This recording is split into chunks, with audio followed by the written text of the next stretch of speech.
Welcome back. Iran reportedly back on its heels after President-elect Trump's resounding victory.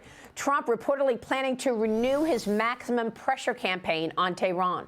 The Wall Street Journal writes this: Trump's approach to Iran is likely to be colored by the knowledge that its agents tried to assassinate him. People tend to take that stuff personally. Trump planning on increasing sanctions and choking off Iran's oil income. This comes as Iran's currency tanked to an all-time low on Wednesday following Trump's election win.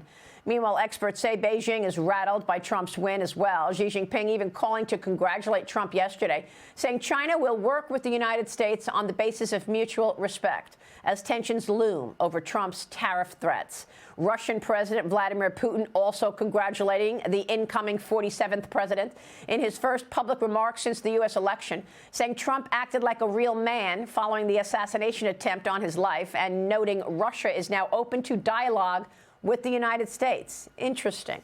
And now a senior official from Hamas reportedly calling for an end to the war with Israel after the election. Everybody's getting in line. Joining me now is the senator-elect from Montana, Tim Sheehy. Senator-elect, thanks very much for being here. Congratulations on the win.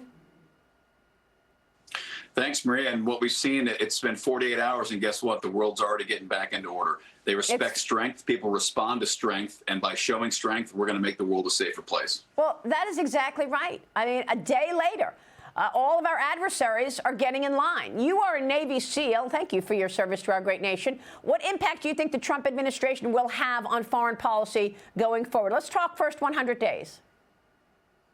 Well, we're already seeing it right now, Maria. We're seeing that when you draw a line in the sand and you enforce that line in the sand, like President Trump did when he killed Soleimani several years ago, that was a pivotal moment for many of us who served in the Middle East, because while we were fighting in Iraq and fighting in Afghanistan and elsewhere, we were really fighting Iran's malign influence that entire time. We have to remember, Iran's been killing Americans for 43 years, nonstop all over the world, and been the largest state sponsor of terror.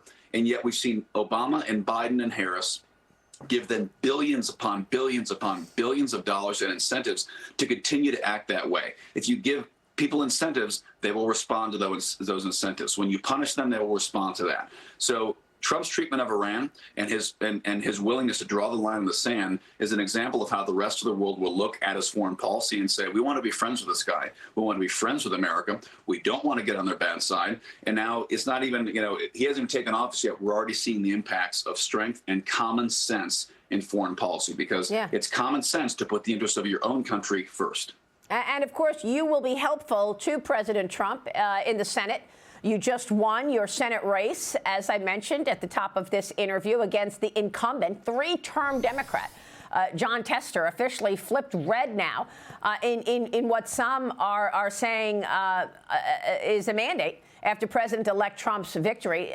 Senator-elect, I want to get your take on what I'm reading this morning, however, on the policies and what can get done. I'm reading a Piper Sandler report, and they write this: Trump does not come out of this election with the votes or the political capital to impose his will on Congress.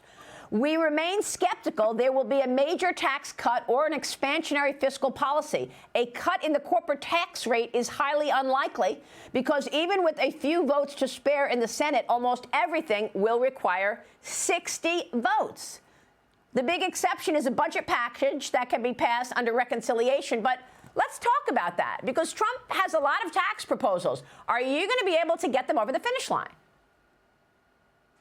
Well, we'll have to see, obviously what the details of those are, but we're going to fight for it every step of the way. And I disagree with that statement in that report. There is a mandate. Coast to coast, we saw a mandate from Americans of all race, colors, creeds, classes across this nation. They repudiated the policies of the last 3.5 years. And those policies, as you know, spanned economic, cultural, foreign relations, military. The entire grab bag of ridiculous DEI America Last policies was thrown out the window on Tuesday, and America made clear that they want to get back to common sense. So I think there is a mandate. I think my win shows, a three-term incumbent by 8 points, Trump winning the popular vote and the Electoral College. So I think there is a mandate. There's no question we're going to have a challenge, arm wrestling and knife fighting in the Senate and the House, getting some of these policies through legislation. It's going to be tough. I don't think anyone thought it was going to be easy. But we're certainly going to fight for tax cuts because, letting Americans keep the hard-earned money that they've made in their pocket is the best thing we can do for the American people. And trying to take that money and giving it to failing bureaucracies that simply ask for more when they go through the previous amount is unacceptable. We got to stop doing that. We got to make our government accountable financially. So where do you think the common ground is on some of Trump's policies that you think you will be able to get that 60 votes that you need? Well, I think in some of these states that now are seeing, again, even blue wall states are starting to see erosion of the acceptance of these far left policies. Even look at Minnesota. I mean, the popular vote in Minnesota, which is obviously the one state that didn't go for Reagan, Trump did pretty well there. So I think some of those sitting senators, like the folks who were running as Trump Republicans in the final days of the campaign, some of these blue senators that all of a sudden were running as pro-Trump Republicans, I'm going to say, you know what, it's good for my political future to be a part of policies that my people want. So I think some of those tax policies, obviously foreign policy, I think is something that most people can agree on has been a disaster in this administration. They don't want to see any more of this from Afghanistan to Iran. They're going to try to unite on that. So I think the tax fights, it's going to be tough to get to the 60-vote threshold there. There's going to be a lot that he'll be able to do with executive action, just undoing a lot of the stuff that Biden did in the first place. That's the best thing he could do on day one, and I think he will. And in terms of nominations and Senate confirmations, what about that? Because President Trump is now putting together a team, and there are expectations that he may very well be able to nominate 2 Supreme Court justices in the next 4 years as well. Yeah, there's certainly that possibility. With Clarence Thomas and Sam Alito being some of the most senior members, or I think the most senior members on the court, it's very possible they're going to retire. So I think that's the most important set of priorities for the Senate, is making sure that we're able to shepherd through personnel appointments as quickly and swiftly as possible. We'll see if we have the vigor of the resistance movement we saw last time Trump took office in 2017. I'm cautiously optimistic that we're not going to have that, because I think, as I said, the mandate has been given across the country. I think a lot of these Democrats who are in vulnerable states will realize that being part of a resistance movement against a president who just won the popular vote, electoral landslide, and the American people gave us congressional mandate as well, are going to say, instead of being resistance, maybe this time we'll try to be a little bit more productive.